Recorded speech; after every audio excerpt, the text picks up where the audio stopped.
जी sir, press conference की जा रही है, क्या विद है? सबसे पहले तो जैसे हमें पता चला है कि 29 जनवरी को आदरणीय गृह मंत्री केंद्र सरकार अमित शाह जी गोहाना में एक रैली कर रहे हैं, तो हमारा भी एक जाट समाज होने के नाते हमारे से वादे किए हुए हैं 11 फरवरी 2018 को अमित शाह की कोठी के ऊपर जो जाट आरक्षण के अधूरे जो 3 मांगे रह गई थी उनके बारे में उन्होंने विस्तार से बताया था और विस्तार से खट्टर जी जो है मुख्यमंत्री है उनको कहा था बिन मामलों को निपटारा करो, तो आज तक वो पेंडिंग है। और जाट समाज ये कहता है और हम जाट समाज जाट आरक्षण संघर्ष समिति इस तरह अनुरोध करती है गृह मंत्री जी से भी यहाँ आने से पहले हमारे तीनों वादे पूरे करो, क्योंकि जाट समाज में बहुत रोष है। हम इस तरह से उनका विरोध तो नहीं कर रहे, लेकिन जाट समाज का विरोध न करके उनको रोष को देखते हुए अपनी जायज मांगों के बारे में उनको विस्तार से बता रहे हैं कि हमारी 3 मुख्य मांगे हैं। जो एक तो हमारे जाट आरक्षण के आंदोलन के दौरान जो मुकदमे दर्ज हुए हैं 2016 में, वो कुछ वापिस हो गए, कुछ रह रहे हैं, उनको तुरंत वापिस किया जाए। दूसरा, जाट आरक्षण को राज्य स्तर पर हमारे को ओबीसी में लिया जाए। और तीसरा, हमारे केंद्रीय स्तर पर भी तमाम जाट समाज जो भारत सरकार के हैं उनको आरक्षण दिया जाए। 3 मांगे हमारी उधर ही है। चौथी एक और है, तो उसके बारे में एसबीसी के और ईबीवीपी के बच्चों के बारे में है, वो भी हम उनसे अनुरोध करते हैं कि जिस प्रकार ईबीपी के बच्चे जो economical backward person in general category, जिसमें 4 बरादरी हैं, ब्राह्मण, पंजाबी और राजपूत और बनिया, उनके बच्चों को तो 8300 को ज्वाइनिंग करा दी, जबकि 2020 में दोनों पर गवर्नमेंट ने विड्रॉल कर लिया था। और उसके बाद एसबीसी के बच्चे हैं जो 1600 के करीब हमारे बच्चे ऐसे धक्के खा रहे थे, लेकिन अब 500 के करीब जो बच्चे हैं पुलिस के भर्ती होकर के सिलेक्शन हुआ है, उनको सिर्फ ज्वाइनिंग करानी थी। वो 500 के बच्चे भी हमारे नहीं ज्वाइन कर पाए, वो भी इधर उधर चले गए। अब हाई कोर्ट में हमारी एसएलपी पेंडिंग है, उसमें रिट पिटीशन होने के नाते उनको कंडीशनल जिस प्रकार ईबीपीजी के बच्चों को ज्वाइनिंग करा रही है गवर्नमेंट कंडीशनल एफिडेविट लेकर के, हमारे भी बच्चों की जो 71-72 वैकेंसियां गवर्नमेंट ने खाली रख रखी हैं पुलिस महकमे में, कुछ बच्चे हैं कुछ बच्चियां हैं, उनको भी तुरंत प्रभाव से इसमें एसबीसी वालों को भी ज्वाइनिंग कराए, यही भी मेन मांग है। और जिस प्रकार आदरणीय गृह मंत्री जी ने 11 फरवरी 2018 को उनकी कोठी के ऊपर मुख्यमंत्री खट्टर साहब, प्रभारी अनिल जैन जी, उस टाइम के मंत्री केंद्रीय मंत्री पीपी चौधरी जी, चौधरी वीरेंद्र सिंह जी उस टाइम तत्कालीन केंद्रीय मंत्री थे, और भूपेंद्र यादव उस टाइम जो आज मंत्री है उस टाइम भी मौजूद थे। उन्हीं की हाजिरी में ये तीनों मांग जो अधूरी रह गई थी इनके बारे में विस्तृत कहा था भाई इनको तुरंत लागू करो।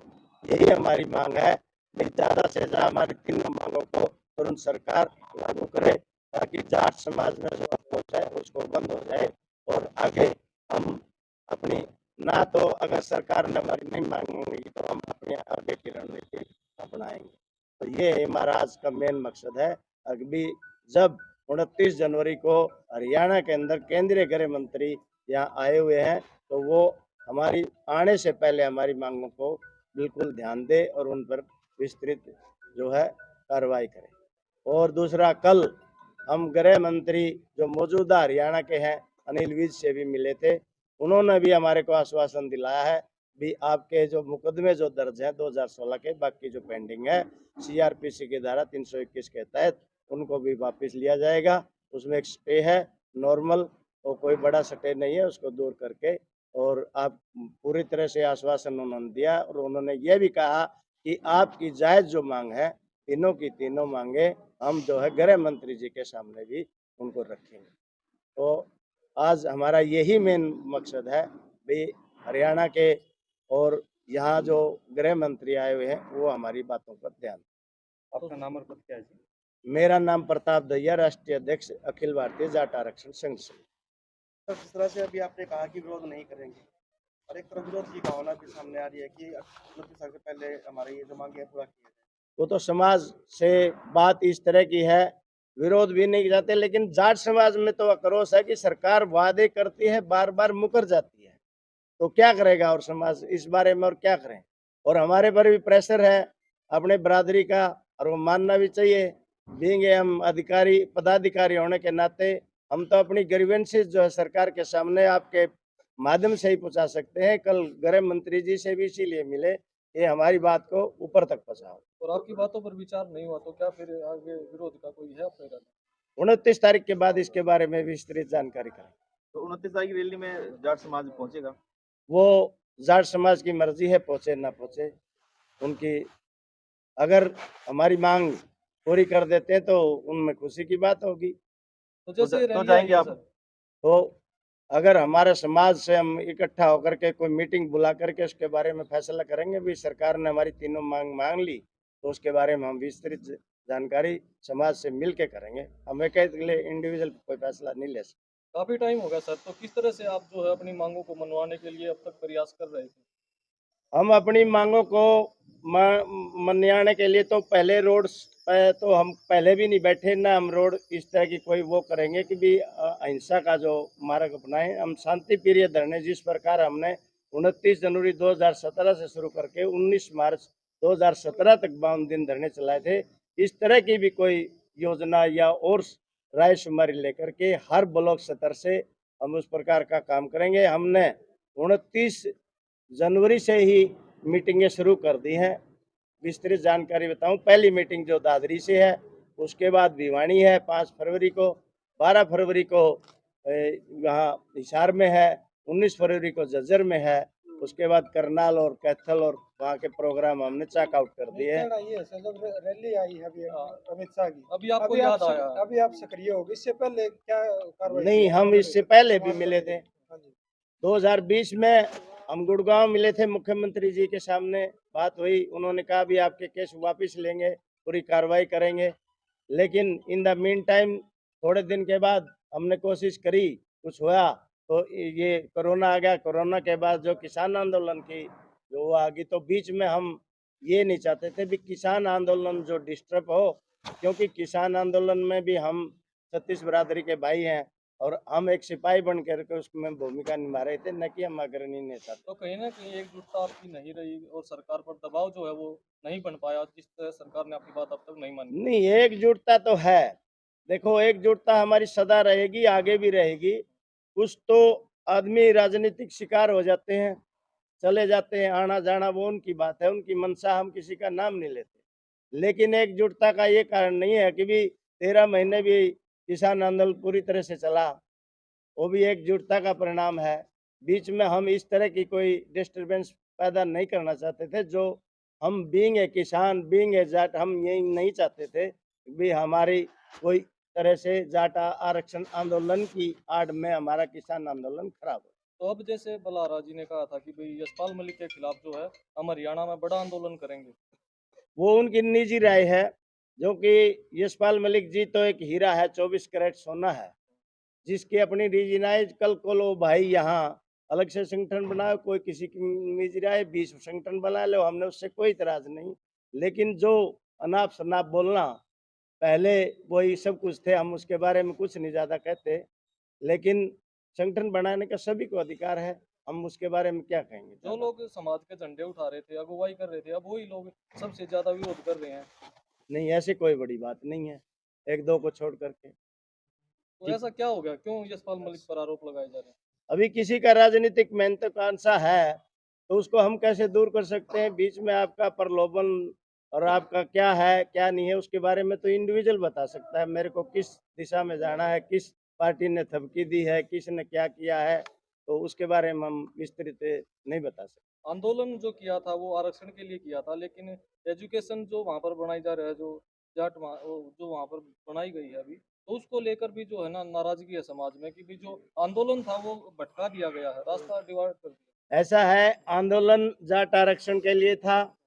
जाट आरक्षण की मांग, हमारी 3 मांग पूरी हुई। सबसे पहले हमारी मांग थी कि जो बच्चे शहीद हुए उनके परिवारों को नौकरी मिले और मुआवजा मिले। 22 परिवारों को मुआवजा भी मिला और नौकरी भी मिली। बाकी रही मांग विड्रॉल के लिए, वो भी किया। रही आरक्षण के बिल की बात, सरकार ने बिल पास किया और बीसीसी में दिया, लेकिन हाई कोर्ट में वो जा करके खारिज होगा। तो उसकी वजह से सरकार ने कुछ पहल तो करी, लेकिन कुछ कमियां रहेगी। तो हम फिर दोबारा एक विनती यही कर रहे हैं, अभी पार्लियामेंट में बिल पास होगा, भी बैकवर्ड कमीशन जो भी चाहे, ये सरकार जो चाहे राज्य सरकार, वो अपने लेवल पर भी जिस जाति को भी बैकवर्ड में लेना चाहती है वो ले सकती है। और फिर दूसरा, सुप्रीम कोर्ट की भी गाइडलाइन 50% से भी अगर 10% एक्सीड भी हो जाए तो कोई बड़ी बात नहीं। यशपाल मलिक ने भी गुंडे जैसे शब्द का प्रयोग किया था समाज के लिए। यशपाल मलिक जी ने सिर्फ ये बात कही थी, जो मेरे को पत्थर मारते हैं, गाली देते हैं, वो कुछ एक शरारती तत्व है, लेकिन उन्होंने न किसी खाप के बारे में न किसी इंडिविजुअल के बारे में नाम लिया था। लेकिन कुछ आदमी उसको दूसरी तरफ से मोड़ करके जानबूझकर उसकी तरफ बात करते हैं। उन्होंने अपनी क्लैरिफिकेशन हर अखबार में दी है। ठीक है सर। देखिए, वैसे तो भैया साहब ने हर पॉइंट के बारे में जानकारी दे दी है, जो हमारा आज की प्रेस का मकसद था। लेकिन फिर भी हमें सरकार की कुछ नीतियां सही नहीं रही, इसलिए जाट समाज इस बात से नाराज है कि भाई सरकार ने बार बार उनसे समझौते करे हैं और वो समझौते बड़े नीतिगत तरीके से समझौते हुए, लेकिन उसके बावजूद भी उनको लागू नहीं किया गया। लेकिन हम ये भी नहीं कहते कि भाई पूर्ण तौर से मतलब हर किसी बात पे सरकार ने वादा खिलाफी की। कुछ समझौते हमारे मान्य हुए, जिस तरह सरकारी नौकरियां थी, जो शहीद परिवार थे उनके वारिसों को रुजगार को दिया, उनको 10-10 लाख रुपये जो कंपनसेशन देना था वो भी दिया, घायलों को भी दिया। और एक हमारा जो नेशनल बैकवर्ड कमीशन के लिए बिल पास होना था सेंट्रल गवर्नमेंट में, वो भी किया। तो इसलिए इस सरकार की हमें इस बात के लिए तो उसका धन्यवाद करते हैं। लेकिन कुछ हमारे साथ शरारत हुई। जो मुकदमे हमारे लगभग 400 कुछ 89 मुकदमे लगभग थे, वो सरकार ने एक नीतिगत तरीके से CRPC 321 के तहत विड्रॉल कर DC डिस्ट्रिक्ट हेडक्वार्टर में सब होम सेक्रेटरी साइन करवा के भेज दिए थे। और उसमें किसी साजिश के तहत उन पे कोर्ट में हाई कोर्ट अपील डालकर वो उसमें सटी करवाया गया। तो हम इसमें एक साजिश का हिस्सा समझते हैं। और अब हमें 22 नवंबर 2022 को अमित शाह इससे अपने गृह मंत्री अनिल विज से मिले थे। उन्होंने हमारे को आश्वस्त किया कि हम तुरंत इस पर कार्रवाई करेंगे, और उन्होंने उस विषय पे मीटिंग भी ली ऑफिसर हाईकमान की, और उसमें उन्होंने 19 तारीख दिसंबर की लगी थी, वो अब तारीख बहुत लंबी लगा दी गई। तो हम सरकार से अपील करें कि भाई इसको अर्ली हियरिंग पे केस को ले आ जा और जाट समाज की नाराजगी दूर करी जा। ये कोई बड़ी बात नहीं है, ये कोई लंबे चौड़े मुकदमे नहीं है। तो इस तरह के मुकदमे पहले भी होते रहे हैं एजिटेशन में। तो वो मुकदमे सरकार ने, ये तो बहुत लंबा पीरियड हो गया, 2016 से 23 आ गया। तो हम सरकार से अपील करते हैं भाई ये इसको करके और जाट समाज की नाराजगी दूर करें। और दूसरी बात, एक जाट समाज के साथ नहीं कहेंगे हमें, 6 जातियों के साथ एक अन्याय और भी हुआ है। लगभग 1600 वैकेंसी SBC में सरकार ने निकाली थी, तो उसमें बच्चों के सिलेक्शन हो गए थे। 10,000 वैकेंसियां EBPG की थी, उनमें 8300 बच्चों को सिलेक्शन करवा दिया गया, ज्वाइन करवा दिया, कंडीशनल ज्वाइन करवा दिया, और SBC के किसी बच्चे को ज्वाइन नहीं करवाया। और लगभग 71 बच्चे 71 बच्चे जो है ना, हाई कोर्ट में उन्होंने अपील कर रखी है, उस पर कोई कार्रवाई नहीं चल रही, आगे से आगे तारीख दे रहे हैं। तो हम ये चाहेंगे कि भाई जिस तरीके से सरकार ने कंडीशनल उनको ज्वाइन करवा लिया, इसलिए एसबीसी में जिन बच्चों का सिलेक्शन हुआ है उनको भी तुरंत ज्वाइन करवाया जा, ताकि ये बच्चे कहीं न कहीं शांत हों, सरकार पे भरोसा हो, सरकार पे ये भी इनको मान्य हो कि भाई कोई इसी तरह की जातिवाद की कोई बात नहीं है। तो कहीं न कहीं ये इस बात को फ़ील कर रहे हैं कि भाई कहीं सरकार जातिवाद में फँसी हुई है। तो हम नहीं चाहते भाई सरकार इस तरह की भावना सरकार की हितकारी नहीं होती। तो इसी विषय पे हम अमित शाह जी से कल मिले थे। उन्होंने पूर्ण रूप से आश्वासन दिया है कि भाई मैं कल ही इस पे पूरा कार्रवाई करूँगा। और हमने आज जो ये प्रेस करी है, अमित शाह जी होम मिनिस्टर केंद्र सरकार गुवाहाटी में आ रहे हैं 29 तारीख को। तो जाट समाज की नाराज़गी इसलिए है कि भाई उनके साथ बार-बार आश्वासन देकर और उसकी पूरी नहीं करवा शर्तें पूरी नहीं की जा रही। और जो कि नियमबद्ध हैं, कोई ऐसी बात नहीं है कि भाई कोई ऐसी बड़ी माँगे हैं वो पूरी ना करी जा सके। तो आगे बड़े आंदोलन की तैयारी है। देखो, पहले कोरोना चला, उसके बाद फिर ये आंदोलन चल गया और अब अगर सरकार हमारी माँगें नहीं मानेगी, जिस तरह स्टेट के अंदर आरक्षण की भी हमारी बात हुई थी जो 19 मार्च 2017 में समझौता होया और सेंटर में भी जाट समाज को आरक्षण दिया जाने की समझौता होया था। अगर ये सरकार ने मान्य नहीं की, तो ज़रूर जाट समाज और अन्य सारी जातियाँ मिलकर इस बात पे विचार विमर्श करके आगे रणनीति बनाएँगे। ठीक है।